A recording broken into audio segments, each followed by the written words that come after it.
Hello, and welcome to the Combed Education Podcast. Let's talk hair.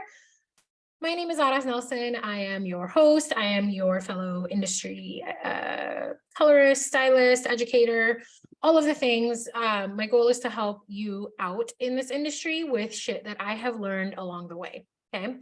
Some stuff I learned a long time ago, some stuff that I learned a little more recently, but learned nonetheless. So today we're going to talk a little bit about sulfates. So you guys know this about me if you've been here for a while. If you're new here, maybe you don't know this about me, but I don't typically buy into the hype, the marketing, the strategy that some manufacturers use. Like, I want to know what's really going on. And the reason I bring this up is because when we're talking about sulfates, listen, for the last 10 or 15 years, all we hear about is sulfate-free shampoo. You have to use a sulfate-free shampoo. Make sure you use a sulfate-free shampoo. Here's what I have learned to be true. While there is nothing wrong with this, anytime a manufacturer comes out with a product, it's so wildly fascinating to me to see the buildup of how the product is positioned, how it's pitched, how it fits into a story. Again, nothing wrong with this. Everybody's got to make a dollar, right? But what I have found to be true is that this is marketing 101, literally marketing 101. You have a product, right? That product needs to solve a problem. If the problem is not there, or even if it is a little tiny problem, what's going to happen is that problem is going to be amplified, or that problem is going to be created so that then your product is the hero. Okay. You see this like beautifully with ammonia-free color or PPD-free color. Are there people who are allergic to ammonia? Yes. Are there people who are allergic to PPD? Yes. Less than 1% of the population, right? Last week's episode, I talked about how to navigate hair color allergies. And while it is very, very real, it is also very, very rare. But again, you take a problem and you create a product that is the solution to that problem. It may not even be that big of a problem. So to me, it's fun watching the stories that come up, and I have nothing against it. I just see kind of past it. So when we're talking about sulfates, you know, sulfate-free shampoo, some of us don't even know why. We just do it. Like, I have a client, this isn't a professional, but I have a client who was always like, make sure you're using a sulfate-free shampoo. So one day I asked her, I said, why? Why? Well, I don't really know, but I know that I don't want to use a shampoo with sulfates because I know that that's bad. I was like, okay, cool. So let's talk about sulfates. What are they? What do they do? A lot of us, I mean, that was a client example, but even hairdressers sometimes, like, I ran into people, including myself in the beginning. I didn't know why I was using a sulfate-free shampoo. I was just going based off of what I was told, what I was taught, what I was sold. And so I did a little digging. So I want to give you a little bit of clarification. I know that a lot of people in the curly hair community have a very clear understanding of what sulfates are, what silicones are, like very, very meticulous on the understanding of some of the chemicals, because curly hair is a whole different canvas to work on, because it behaves a little bit differently. And I speak from experience because my son is multiculti, very, very, very curly hair. And so when I talk about sulfates, I'm going to bring my son back into this example because it's something that I learned from him. Okay. So what are sulfates? What do they do? We hear all about it. Let's dive in. First thing you got to know is there are actually 3 different compounds in shampoos that are labeled as sulfates. Number 1, you have sodium laureth sulfate. That is known as SLES. Okay. Number 2, sodium lauryl sulfate, also known as SLS. And then lastly, that's not as common, is ammonium laureth sulfate, also known as ALS.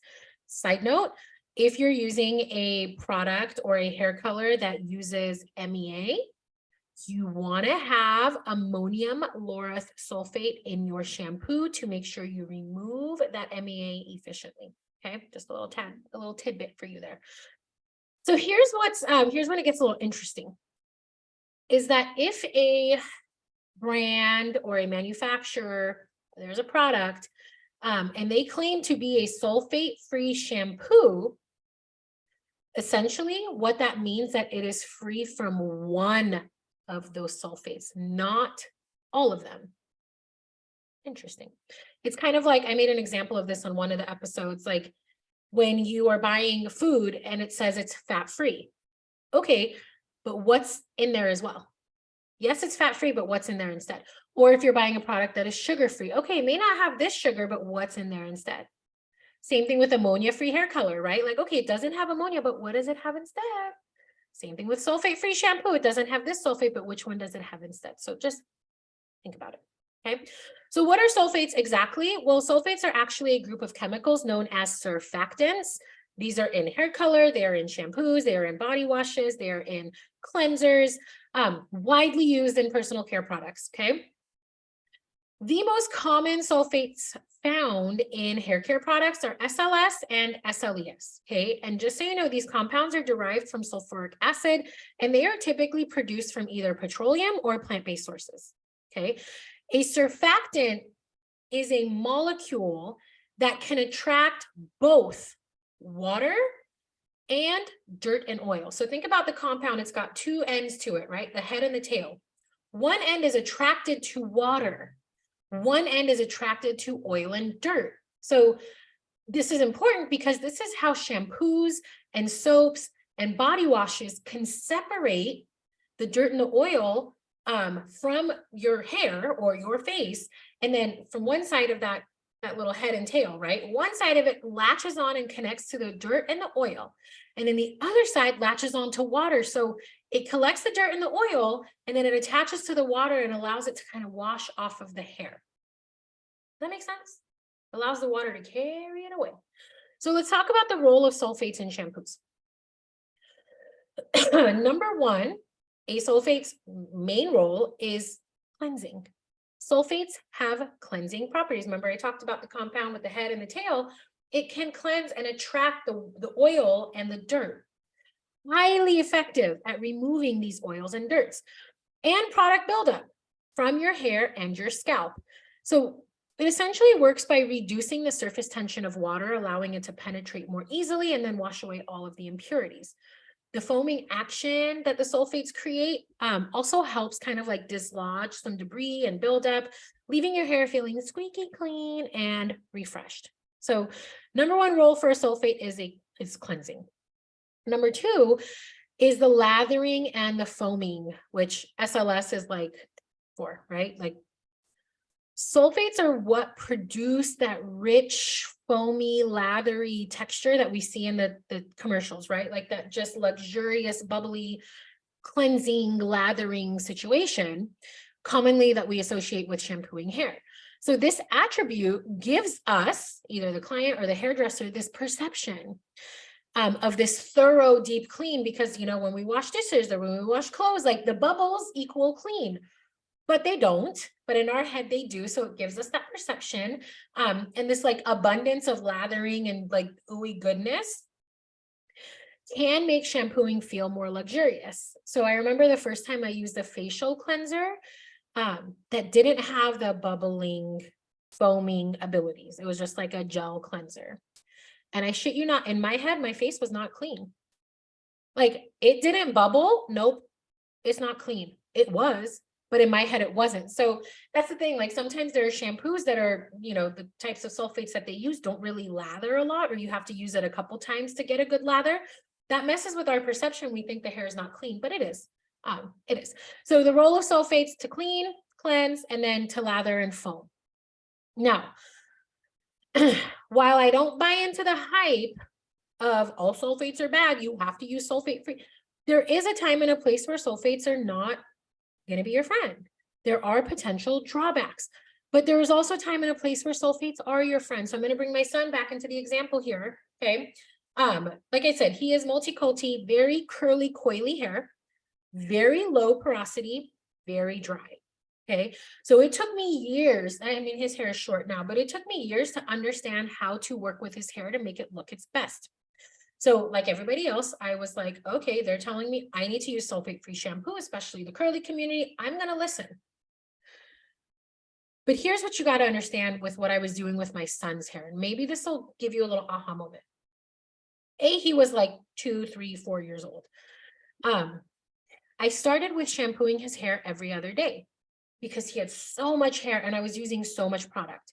And what I found is the more I shampooed it, the drier it got. So then I went to, okay, once a week, Sundays. Sundays was wash day. We would wash, we would condition, we would deep condition, we would detangle, we would do all the products, right? And then he would sleep on it. And then Monday, his hair was messed up. So I would re-wet it and put more conditioner, like leave-in or gel, depending on where we're going. So every day I would re-wet it and put more product, re-wet it and put more product. Well, when I started doing that and I was using a sulfate-free shampoo, his hair was not getting clean. There was so much product buildup. Granted, it wasn't as much as product I would use as an adult or on an adult, but it was still a significant amount of product on this child's hair. And I'm using the sulfate-free shampoo and his hair's not getting clean. So the curls were falling flat. They weren't staying up. They were kind of like stretched. And then I realized, let me try to use a shampoo that has sulfates in it because sulfates are cleansing, and it changed the whole way I did his hair. So because I only washed it once a week, it was okay for me to use a shampoo that had sulfates because it helped cleanse his hair so that for the next week I could, put the leave-in conditioner every day and a little bit of gel and all that stuff. So let's talk about some of the drawbacks of sulfates. So number one, and I think this is why a lot of the curly hair community does not like shampoos with sulfates, because sulfates can, while they cleanse debris and build up and oil and dirt, they can also strip the hair of its natural oils. So if you're using a shampoo that has sulfates and you're using it regularly, it's going to dry your hair out because sulfates are powerful cleansers, but they can strip away those oils, right? So this can lead to your hair feeling dry, getting frizzy, and maybe even scalp irritation on some people. So if like you or your client naturally has very dry hair or a sensitive scalp, maybe consider using a sulfate-free shampoo. Number two, but I think this is the number one reason why we consistently are told to use sulfate-free shampoo is because it can cause color-treated hair to fade prematurely, right? Sulfates can cause the hair color to fade more quickly, especially if you are using like a direct dye, a semi-permanent color, the preformed color molecules that just lay on the outside of the hair. You use a sulfate shampoo, it's going to strip that. Or if you're dealing with hair that is very porous, very damaged, the cuticles are already kind of raised, you might not want to use a sulfate shampoo because that deep and very powerful cleanser can strip away some of those color molecules. The hair can look dull, it can be faded, it could not look good. So yes, for hair color, especially on damaged hair or direct dyes, use a sulfate-free shampoo. And then lastly, rare but possible scalp irritation can happen from sulfates. Okay, so some people may experience their scalp being irritated, redness, itchiness when using shampoos that contain sulfates. I'm going to share an example with you with a client of mine. So I had this client on one of my favorite shampoos, but it had sulfates in it, and it was safe for her. Her color wasn't fading. I loved the shampoo. Well, she started using it about 6 weeks back or 6 weeks later when she came in. She goes, "Hey, Araz, I don't know if it's the shampoo or the conditioner or the color or what, but like the back of my head." So it was underneath her parietal ridge, between the underneath of her parietal ridge and her nape. So like right down in that area. She's like, "I am so itchy. Like I feel like I am ripping my scalp off because I'm scratching so hard." So I was like, all right, knowing what I know that sulfates can cause a little bit of sensitivities, I switched her shampoo. I said, okay, this time you're going to try this shampoo. We got her a sulfate-free low pH shampoo and problem gone, right? So she clearly had sensitive skin to begin with. And then if your client has any skin issues like eczema or psoriasis, definitely don't use a sulfate shampoo. It's a little too aggressive. That's where sulfate-free shampoos can come in handy. So not always a bad thing, right? You just got to know why you're using what you're using and what situation you can use it in and what situation you can't use it in. So all that to say, just don't fall for the hype just because, oh, you have to use sulfate free. You don't have to. Understand where, when, and how, and then make that decision yourself. So I hope this was helpful. I know this was short, sweet, and to the point, but I want to shed a little bit of light on a topic that is not really talked about that much.